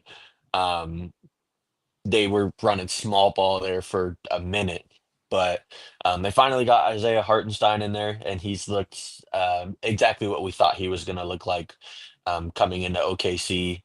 So they finally got a big man on the floor. J-Dub is vying for an all-star this year. SGA, you got to put him in the MVP combos. Role players are doing their thing. They look really good. But until we see them full power with Chet back, which at this point probably won't be until late January, early February. So we'll see where they're at. But yeah, they look good so far. Number 2, I've got Cleveland. Um, Only one loss, right? To obviously that team at number 1, but um, they've looked good. DG has been inconsistent. He's got to figure it out, but everyone else has looked fantastic, and they still don't have all of their pieces yet. Obviously, we talked about it earlier. Dean Wade coming back. They have yet to have Max Strus, their shooter. So I think that they can only get better. But obviously, that team at number 1, those Boston Celtics, they will not go away, sadly. It's sad, man, because it hurts my heart to put them here. It really does. But they are just so well rounded. Obviously, that starting 5 is probably the best in the league with Drew, Derek White, Jalen Brown, Jason Tatum, and now Porzingis back. They've got the depth on the bench, Pritchard. They've got Horford. They have just so much. Um, it's it's hard not to put them at number 1. All right, Tony. Triple OG. You want me to go? Yeah, what you thinking? What you thinking about, man? Hold on. Oh, see, there you go. See, there you go. Green is the same color. Well, I don't know, is that too graphic? My buddy, he goes wherever I go because he's my buddy. All right. Is that before our time, Maul? I don't know. I don't know if that's You never before heard our that time or song? not. Never heard that song? That's crazy. Nah, I think I'm too young for that. Yeah, I'm gonna send it to you. You got Spotify, iTunes. Yeah, I got it. Whatever. You can send it over. All right, I got you. He's All gonna send over the record player. I like All pretty right. My bad. All right. Got some of those too. What y'all need, man? I don't disagree with too much of what D'Lo stated, but you got a couple things mixed up, buddy. So first of all, having LA in your top 5 is a little bit nasty work, considering they are the 7th best team right now in the league, 1 through 7. I think that Houston is playing well, but I'm going to go with Orlando at number 5. That's The, crazy work. the Orlando Who? Magic That's crazy work. haven't had Jalen Suggs in their lineup consistently. They haven't had Paulo for about 6 or 7 games right now, but they've still managed to be in the top 6, and they're winning big games. So I think once they get Paulo back and Jalen Suggs consistently in the lineup, you got the Wagner brothers who've been balling out of control. You got Anthony Black. You got Cole Anthony who's playing. They are balling in the East. So I personally think you got 3 teams from the East in your top 5. That's just one bomb dropped. Then, secondly, I'm gonna have Golden State at number 4. Reason being is that I just haven't seen their offense roll the way it's usually rolling. I agree with D'Lo on that. Steph Curry's not his usual self. I think he's going to take another step in that direction.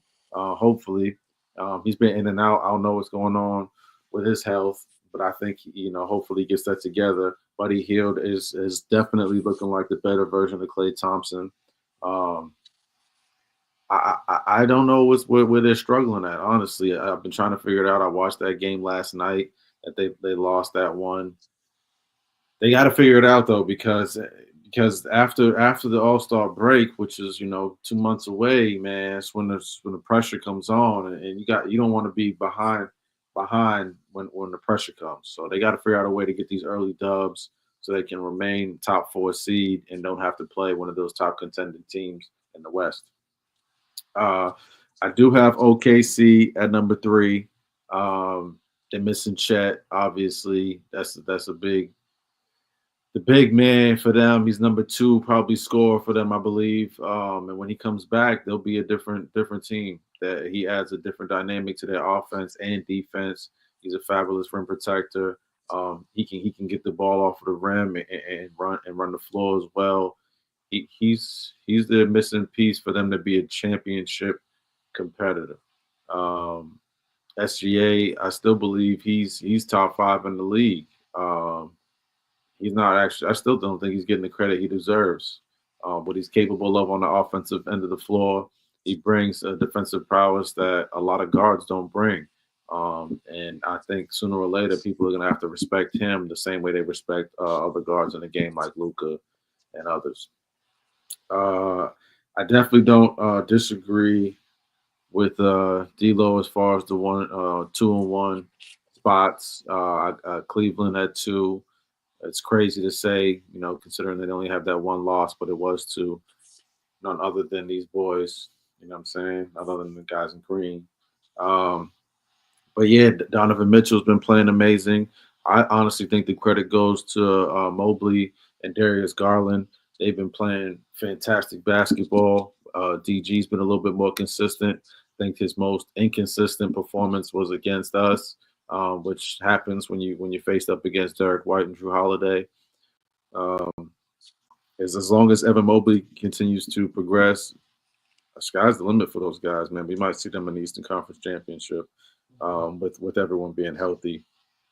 I do think it was Charles Barkley that made the statement about 2 weeks ago, is that he believes Jarrett Allen has the keys for them. And I honestly thought about that. And when you look at their dynamic, besides Mobley, who's stepping his game up, if Jarrett Allen performs on both ends of the floor the way that he's capable of, they're scary as hell. So I think he's the key. And then Celtics at 1, man. We just got the Zingard back. We've been rolling, losing to Atlanta, losing to Golden State. Those games, I think we should have won. But I'm happy that we lost early in the season. I think it was something to help us focus, get ourselves back in that groove. And yeah, we're rolling. We can't hear you, Mo. All right, go Mo. 74-8 season incoming. All right, real quick. I know David Largo has to go patrol his escape room work. I'm actually going to the dentist, but you go off. Oh, that's awkward. My bad. All right. Well, real quick. I have 4 through 1 are the same. I have Golden State, Oklahoma City, Cleveland, and Boston. At Yeah. number 5, you know Oh, what? here we You go. know who I got. They've been so trash. Bias is You got the Phoenix Suns. bias. They've been so Now, trash. Hold on. If this was 6 days ago, they would not be in this list. At this current time in the world, this beautiful world that we live in, they are healthy. You understand what I'm saying? They have Brad Beal back. They have KD back. You know what their record was when they were healthy? 8-1. 8-1. Top of the West. KD got hurt. Then we were terrible. Now KD's back. You understand what I'm saying? KD's I understand. back. Brad Beal's back. Sometimes you gotta have to go get through the hiccups though when people come back. Can we see that tonight? You just Absolutely jump not. the gun and put them right in the top 5. No, you know what? KD took a little rest. He had to take a little. He's old. He's old, right? You know, sometimes. I couldn't tell you, but Tone, if you want to explain to the people, sometimes when you're old, you need some rest. So, Oh my lord! That's all KD needed. Listen, I text him. Well, what's the program for the morning? He be sleep at night. Then he wakes up after me. So I don't know what he's talking about. He be acting like he older than me. I'm just saying. Listen. Hey, Gumo, if the Lakers beat the Suns tonight, you switch them? Oh, if the Lakers beat the Suns, the show there's not going to be a show tomorrow. We'll see. You switching? Thanksgiving, people. Yeah, no. Thanksgiving. No. Shout out my guy Lou, man. Shout out Lou again, man. Y'all gonna take care of them boys tonight. Oh, see, there you go. You a Celtics fan. How are you rooting for the Lakers? Hey, I'm still a Bron. Bron's my guy. Oh, LeBron sexual? Nope. Wouldn't go that far. Well, you could have indeed fooled me. Wow. It's because you read D's book every night. Well, I definitely do. I am a Booker sexual. Alrighty. Time for you to go, D-Lo? Yeah, I think that's my cue. What's wrong with that, dude? There's all these brawn sexuals, like David Largo and Tony Watson, and then Who? What did I do? you're a brawn sexual. He went I'm to not. Miami on vacation. You ain't though. It took you a long time to say I'm not. It took you a long Miami on vacation. He bumped into the guys. He became a fan. It happens. Fan of who? But he Bears. Sorry. I'm pretty sure the Suns and the Heat are pretty close in record right now. No? Ooh, speaking facts? You being a facts, D-Lo? Why would you do that? Is that true? Are we pretty close in record right now? I got 2 more dubs. If they lose tonight and you guys win, it's even closer. We're 9-7, and the Heat are at 7-7. Yeah. What happened when we played this year? You right? I don't remember. I'm just curious. What happened? Yeah, and you guys play the Bucks though. You right. I don't know. I'm just saying. You guys won by 3 points with no Jimmy Butler. No. You guys won. Period. With no Jimmy Butler. Jimmy Butler did play that game. Don't do that. No Jimmy. How much money do you want to bet Jimmy Butler played that game? No Jimmy. Where's Jimmy? Where are the Suns? I'm like 90% sure Jimmy Butler played that game. Where are they at? Before you go, because you just on some bull. You on some bull. Where's the box score? This group played tonight too. He did play. He played 37 minutes. No Jimmy. Yeah, I. Ryan Dunn put him in the dungeon.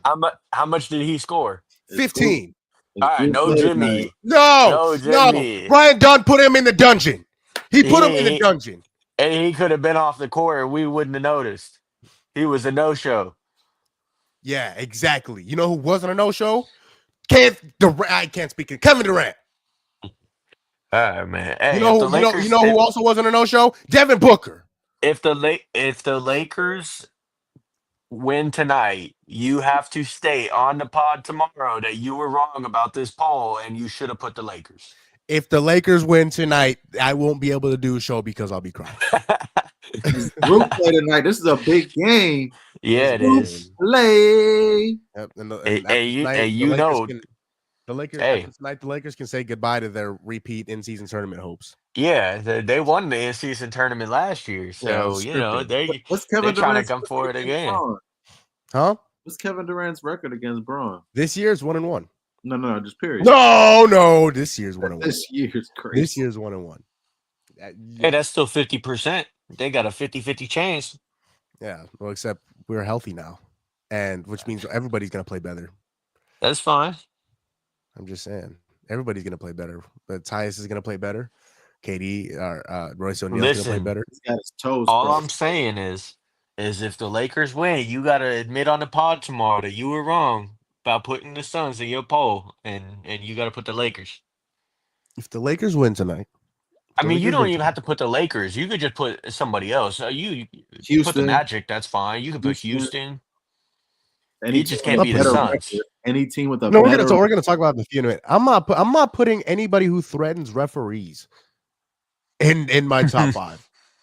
Fred VanVleet is all of a sudden just a gangster. Hell yeah, he's in Houston now. It's push that chunk that was crazy. Called him a BAN and put his finger in his face. Nasty work. And isn't Fred VanVleet like 4'5" tall too? That's crazy. He'll dunk on you. I'll step. I might if I step in the wrong direction, I might squish Fred VanVleet. He will dunk on you in real life.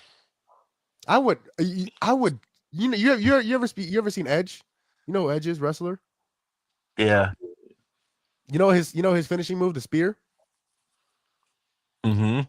That's what I'm gonna do to Fred VanVleet if he. All right. You understand what I'm saying? Pretty sure Fred VanVleet and you are the same height, if I'm not mistaken. So Fred VanVleet is not even 6 feet. I'm 6'2". I'm pretty sure he's 6 foot tall. But Maul, you can't jump over a curb. See, and you know what? There you go. Play me one on. No, see now you're talking. No, now you're talking crazy. No, play me 1-on-1. Play me 1-on-1. Play me 1-on-1. I'm ready when you're ready. Baby carriage. I'm ready when you're ready. And baby, if y'all don't know, Jesse beat you. If y'all don't know, Jamal put out some 1v1 in horse basketball IRL versus Tone. Go check that out. Jamal might put it in the description. Tone was alive when horse was created. So I'm not giving that. Basketball was created in my state. Tone was alive when basketball was created. I'm not giving him that. I'm not giving you that. Jamal might put it in the description. I'm 6'2". I'm taller than him. Might put it in the description. Who knows? But go check that out. I doubt that video. He will. Huh? I doubt he will too. If not, it's on the channel. He left the mics at home the first time he played. See, there you go. Tone, I can't wait till we play 1-on-1. And I'm going to Tone, I will be surprised if you score 5 points. Whoa. Hey, we don't have a recorder. That's my cue. Oh, you're absolutely right. Hey, and hold on, I'm not gonna say I know. See, it's a mystery opponent. I'm not gonna say who I played against, but there's a 1-on-1 coming out soon, and he's a pretty feasible opponent. Who? Stop. To who? I'm keeping a beat with you, Tone. He runs circles around you. I call him barbecue chicken. Ask him. He runs circles around you. Ask him about my record against him. He runs circles around you. He definitely ain't running nothing around me. Buddy. He might eat a plate around me. See, there you go. Why you gotta go low? Why you gotta go low like that? See, there you go. You ain't no good. That's my guy, barbecue chicken. See, there you go. You ain't no good. All right, man. I gotta go. All right, David. All right, Lo. I'll catch y'all. My God. Peace out. All right. But let me hear. Let's get back to the topic, man. Let me hear some facts, some truth about why you have the Suns in your top 5. Besides health, we know that they're healthy. They were on a fabulous run before the injuries. But what else? That's the main reason why. That's the main reason why I have them where I have them. Is they're healthy. They're healthy now. They have their big 3 back. And again, when they're healthy, when they have their big 3, they are 8-1. And now that they're healthy again, it might take a game or two to actually get right again. But now that they're healthy, oh yeah. Yeah, that'd be my question of concern is, you've missed these guys for about 5 or 6 games. 7. 7 games. 7. Sometimes continuity is an issue, and then you're almost allowing other teams to get that when you guys are out. Like the Lakers are, they like you just spoke earlier, they've been playing well. They got Connect playing well. They got them rolling. They just got Rui back as well, so this might be a bad night for you to have put them in the top 5. I think I've said this before. I think you guys have the best big 3 in the league. When healthy. That's the big issue is when healthy. So any given night they could be scary. But I spoke to this early in the season. I don't think you guys have the depth that you think that you guys have. I'm anxious to see certain guys build and grow. But we'll see. Tonight will be a challenge for them, and if they can knock the Lakers off, I think that speaks volumes. Well, okay. Well, here's the thing. Here's the thing about that. About the depth part. We are depth, but our depth relies on the big 3 being healthy, because those guys that the Suns went out and got to build around the big 3 are set to play around the big 3. Like, these guys are not individual scorers. Like, they're not going to go out and get you, 15, 20 off just handling the ball. Like, you have shooters, you have 3-point shooters, you have defenders to play around these guys. Like, excuse me. You had like the guys they went out and got. Tyus Jones. He's not a guy that's going to go get you 30. He's a guy that's going to get your stars the ball. That's exactly what he was doing before they got hurt. He's a guy that's going to get your stars the ball. Yusuf Nurkic is the same thing. He can get your star. He can set screens, get your stars open. He can also rebound the ball. He shot the ball a little bit more this year. I can't say he's had at moments he shot the ball well, but he shot the ball more this year. And when he's open, that's what he's going to do. He's going to shoot the shot. Ryan Dunn, again, 3-and-D guy, 3-and-D. He's not going to get you. He's not going to go out and get you 30, but he's going to shoot when he's open. He's going to hit some open shots, and he's going to lock down your best player. And Royce O'Neal, same thing. Damn, what do you do to LeBron? What do you do to LeBron? I'm not going for that. No, Bron was sick. Remember last week when I had that little, you know what I'm saying, man, Hendricks was sick? That's what LeBron had. I spoke to him. Oh, okay. Hey, so 2 days prior, when he had that 34 triple-double, he wasn't sick? I keep telling you, the 4th day is there you go. Different. See, there you go. Hey, when you sick, you could ask anybody. Let's get a doctor. Let's get a doctor on the line, man. See, listen, LeBron is the second greatest player of all time. There's no doubting that. That's no doubting that. But when you're 39 years old, you play one of the best defenders in the league in Ryan Dunn. Goodness gracious. And he holds you to 12 points on 3 for 15 shooting. Yeah, LeBron's had 10 or more in like 700 and some games. That's fucking crazy. He just happened to barely skid by when he played Ryan Dunn. Barely skid by. Listen, the flu, he was a little off, man. He had the flu. He said he had the flu the past weekend. We're going to see what happens tonight. No flu. He said he's good. He said he did his push-ups and everything. Been drinking his holy water. He said he's Gucci. He's Gucci for the night. See, there you go. Why are you defending him? Why are you defending him? Ryan Dunn put him in the dungeon. And you don't want to accept that. So I could be a Bron fan. Huh? The Celtics don't play tonight, so I could be a Bron fan. Oh, see, you nasty. You nasty. See, listen, he is on the Lakers. I don't say that name. I say Bron. No. Who does LeBron play for? He plays basketball. No. What organization does LeBron James play for? The NBA. That's an association. What organization? Hey, it's a shin. It's a what? It's a shin. No. Association. It's a shin. No. Organization. Yep, exactly. So here you are supporting a Laker as a Boston Celtics fan. And crazy thing is, I think some people know is I used to be a Suns fan. You know what I'm saying? That way back in the day when KJ used to be like this, looking like Ja. Yeah. Oh man. Walter Davis was playing. Walter Davis and gracious, Walter. And Paul Silas. Man, you going way. Okay, oh my bad. That was like just when you graduated high school. Paul Westfall type stuff. That's crazy. God rest his soul. All right, let's move on because I don't want to have. I'm having too much fun talking about the best team in the league. Oh my lord. Yo. Agent Wilson. Agent Wilson said that she can beat Josh Hart in a 1-on-1. She said the score would be 11-8. Let me see if I'm reading this correctly. Tone, I think the next question I want to ask you is, do you believe that the back-to-back MVP, a defensive player in the WNBA, could go beat a role player in Josh Hart in the NBA? I'm sound like a real old bad person right now, but right when I was in high school, there's a young lady named Elaine McCants. She was like top 10 in the state. She was a problem, prolific scorer. She used to play like one of the homies. I actually hadn't seen too many women who played the game like Elaine at the time. Our coach, I don't know if he was on vacation or something, whatever the case may be, he was gone for about a week. So the girls' coach coached us as well for a game and practice throughout the week. We scrimmaged against that team.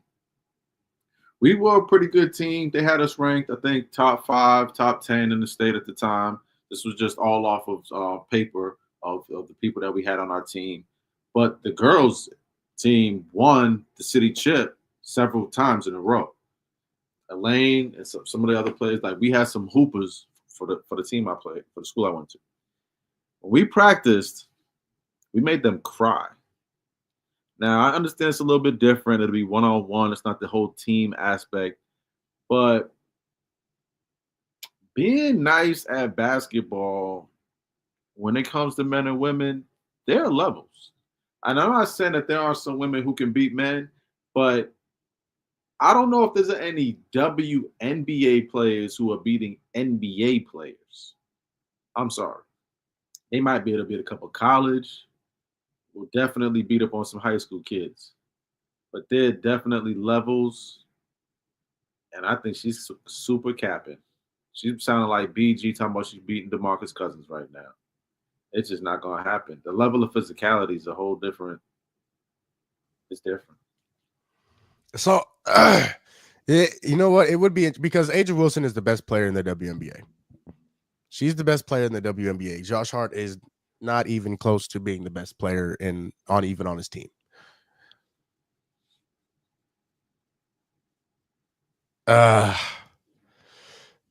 Now, here's the thing: they're both 6'4", so there's no height difference. That makes it worse. They're both 6'4". There's no height difference. I don't know. I don't like. Agent Wilson is nice. Agent Wilson is nice.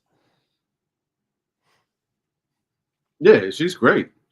I think she's the best player in the W. Oh, I agree. I absolutely think she is too.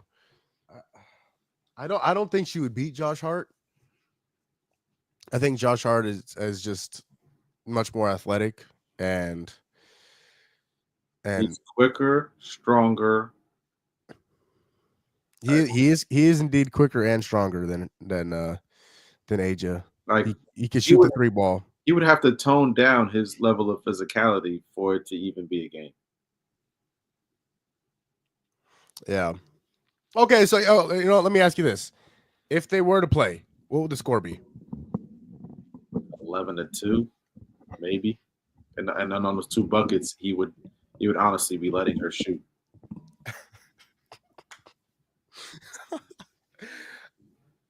I know I sound like a horrible person right now. It's hard to argue. I mean, it's hard to argue.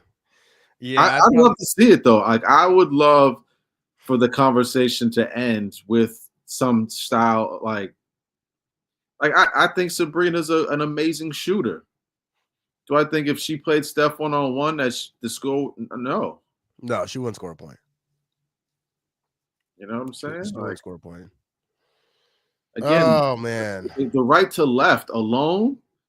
You know what I'm saying? The right to left alone, having to guard. It's just different, man. And I appreciate the confidence, but I don't think that they're being realistic. All right, so let me ask you: Is there a player in the NBA that AJ Wilson could beat 1-on-1? Yeah, I'm sure there is. Yeah, You think so? without a doubt. Yeah, without a doubt. What's the little homie that played for Memphis? Who, Scottie Pippen Jr.? No. They got like a little. I don't want to say the wrong word, but he's really short. See, there you go. I'm not trying to get us. I'm still in trouble here. Yo, I don't know who you talk about. Dang, I believe he plays for Memphis. He's like the shortest player in the NBA. In the NBA right now. Oh, you talking about little Asian dude? Yuki Kawamura. Yep. He's 5'8", 159 pounds. She might give him some work. A lot of post moves. You know what I'm saying? Heavy post move. Now, if he gets the basketball, she might be in trouble because I'm sure it's right to left, and he probably got a little jump shot. He can shoot. He's a knockdown. Let's say he's 5'8" and you in the league, you got to be doing something. You got to be doing something special. How you just think about him on the spot, bro? You asked me who she could beat. Look, she's not beating Peyton Pritchard. You know what I'm saying? She ain't beating. She giving Peyton Pritchard buckets. Insane. Peyton Pritchard out here got more points than Dame Dollar in their matchups. AJ getting Peyton Pritchard buckets. Never. You didn't see what Peyton did to that little boy out there in Boston? You don't care who you is. You could be his grandmother. He go. Hold up, Mama. See, that's interesting, man. I don't know if there's anybody in the NBA that she could beat. Damn, you see? I'm glad you said that because now you sound worse than me. I'm just keeping it a beam, bro. I sound great now. At least I gave her one chance. Ty Washington, maybe? Damn. I'd love to see it again. I think of course it'd be parody. It'd be parody to it. But I think it'd be, pay-per-view. It'd be something good to watch, man. Maybe they should do college players because when you do professional people, I'm just saying, like, there's certain expectations and there's a build-up for it. And so she would obviously lose fans, especially talking how she's talking that confidently. Right. She would lose some fans if she were to do this and lose, especially if it wasn't a player of a certain status. Like right. She go out there and she play Yuki and he give her that work. People gonna be turning the channel. They gonna. All right, hold on. Let me ask you then. Let me ask you. You played basketball at a high level. At high level, or at a decent level. Yeah. At your very prime, at your very best in which you were playing basketball, could you beat AJ Wilson? No, I'll be honest. No. I wasn't a physical specimen. I was quick, but I probably wasn't strong enough. I mean, don't get me wrong. I'd probably score more on her than she would on Josh Hart. I think that says something. That's crazy. She'd have to make all the shots, man. You give me the ball, you know I'm a shooter. I'm gonna make one or two of them things. All right. That's an interesting conversation, man. And I don't think we'll ever see it though because the fan dynamic of it, they lose fans. But I mean, dope is that Sabrina beat Steph in a shooting contest. She did, huh? Yeah, she did. See, that's interesting. That's interesting. All right, let's go a little off topic. Let's go a little off sports for a second. I saw this. I did want to ask you. So there was a video that came out. This is probably about a month ago. A father catches a boy in his daughter's room. The boy's mother confronts him. She was upset. She was getting angry and crazy at the dad for putting hands on her son and throwing him out of his house. Who do you think is in the wrong? Who do you think is in the right? He just put hands on the little boy because he was in the house. Because he was in the house in his daughter's room, and the room was locked up. Ah, man, that's tough. Yeah, so the dad caught the boy with his daughter in his daughter's room. Did they have any specifics behind it? Like, was there a previous conversation? Had he ever met this boy before? The rules at his house. The rules at his house are the boy is not allowed in the room. Was this like a boyfriend though, or is this like just some random kid that she does? She's stunting like her daddy. I think it's a boyfriend. Oh yeah, something like that. He deserves hands. Yeah. I wouldn't say like you can't beat him like a grown man. Obviously, he's a kid and you are an adult. But again, shoot, some of these little homies be built like adults. So and then again, like you have a grown adult conversation. If this kid is 17, 18, he's borderline adult. And if you have like I had a younger sister, every boyfriend that she had, they knew. They knew they wasn't even going inside of the house.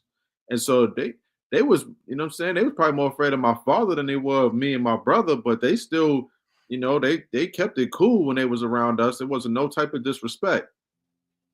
And so like to me, even when you're younger and you got a girl, like you act accordingly when you're around her older brothers and her father, you act differently. And if you're going to just go blatantly inside this man's house, it ain't her crib, it's not her apartment. You're going inside this man's house and you're going to disrespect, you got to expect repercussions and you got to own up to him. You got to, like, the fact that he went home to his mom's and probably told her, I would have told, I got into a fight at the bus station. Like, nah, I'm not going, I did some stupid stuff. Why the hell am I going back home and telling Mom Dukes that so-and-so put hands on me? Nah, I disrespected. You got to own up. Sometimes you got to take accountability for your actions. I agree. Again, when you're in somebody else's house, you are in somebody else's house, which means that person has rules, which means those rules need to be followed, whether girlfriend or not. Because again, that is not your house. And so every action has an equal and opposite reaction. So if you do something, if you go break a rule, especially one like that, I don't care if you're actually doing something or not. If you go in the house and you break this rule and the father goes in, grabs you and throws you out of his house, you deserve that. And if you didn't expect that, if you didn't see that coming, we have bigger problems. We just have bigger problems. Like you said, you have to take accountability. You have to take for doing dumb stuff. You have to take accountability. It is what it is. I wonder what like what happened. Like, he have a black eye? Did he just hit him on his chest a couple of times? Hit him in the arm?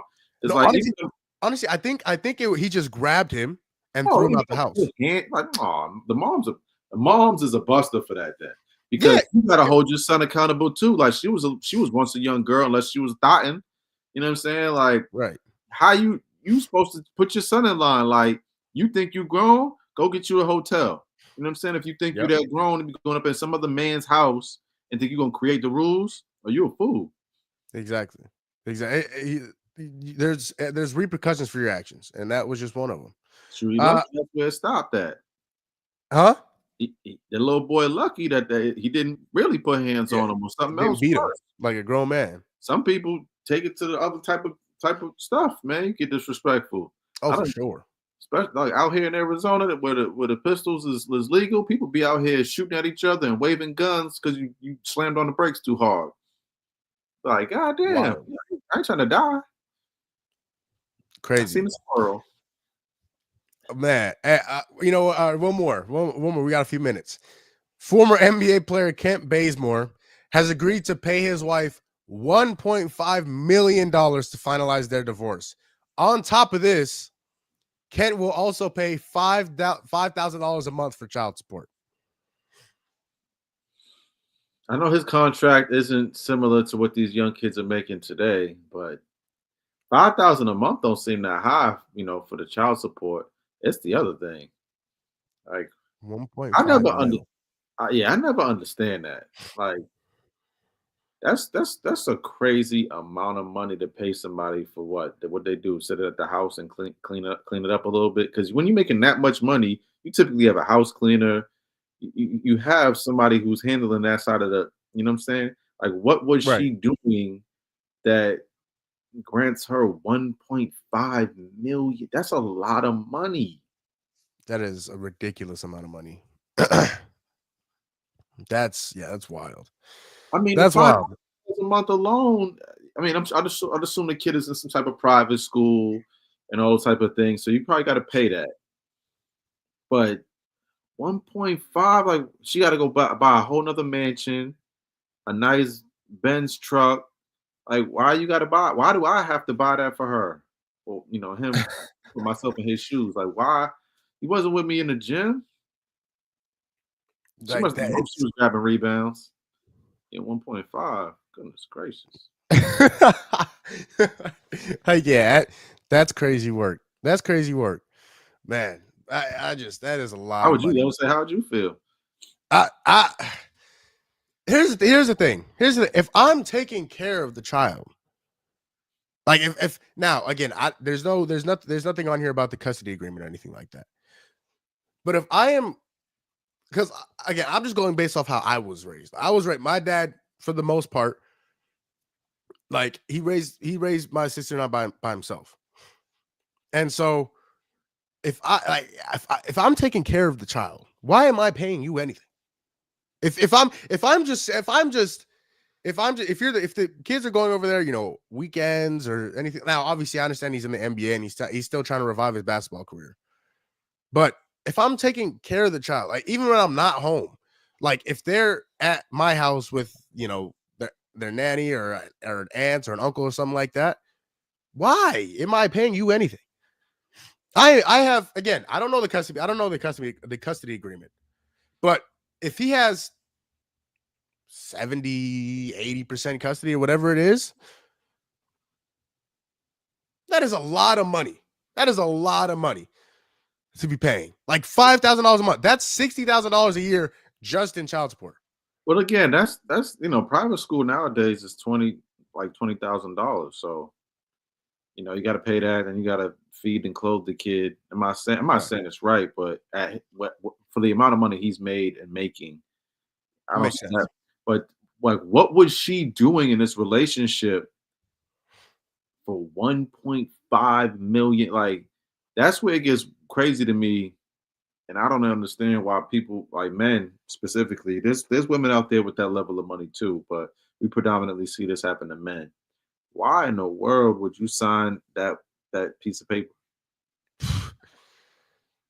Beats me. It beats me. Man. All right, well, that's gonna close out today's show. That was like a little horrible person towards the end of the show. Hey, you know what? There's honesty on the show. That's what I like H. Wilson. That's crazy. We keep it 100. We keep it 100 on the show, Tony. That's what we do. That's what we do. We keep it 100,000, 100 million on this show. And that's what we did today. Like we do every day and like we're going to do tomorrow as well. If the Suns win. Super facts. If the Suns win only. But that's going to close it out. I hope everybody who watched and who is currently watching has enjoyed. We will be back tomorrow. I'm just kidding. Shout out D-Lo. Huh? Shout out D-Lo. Oh yeah, shout out D-Lo. Kev was supposed to come on. He joined and then just never really said anything. Huh? I scared him away. Okay. I think so, Tony. That OG mindset of yours kind of intimidated him. but no, obviously, definitely shout out to D-Lo. Of course, Tone, as always, as we're on here every day, shout out to you. More stuff coming. Yeah, go check out the horse video. The channel for that will be in the comments. The link for that channel will be in the comments. Maul said he's gonna get his get back, everyone. I'm kind of telling y'all who won and who lost, but Maul said he's gonna get his get back, so we're gonna see. Yeah, oh, for sure. I'm gonna get my get back. I mean, that's the thing. But we're gonna play one-on-one. We're absolutely gonna play one-on-one. And when we do, get back will be an understatement. If you lose that, it's gonna be Not if. Not. I'm not losing. I promise I'm not losing. I don't play with my food. I don't play with my food. I'm 40 plus, people. No, see, here you go. Here we go with the excuses. Here we go with the excuses already. That's just wisdom. No, Wisdom and experience, brother. Here we go. Excuses. But no, in all seriousness, yeah, shout out D-Lo, shout out Tone, co-host. Shut up, Mo. Shut up, Mo. Yeah, that's gonna close it out. As always, don't forget you are amazing, you are beautiful, you matter. I love you. I'm proud of you. Oh, and always remember, it is important to be, or it's nice to be important, but it is much, much, much more important to be nice. We'll be back tomorrow, 10 a.m. See y'all tomorrow, man.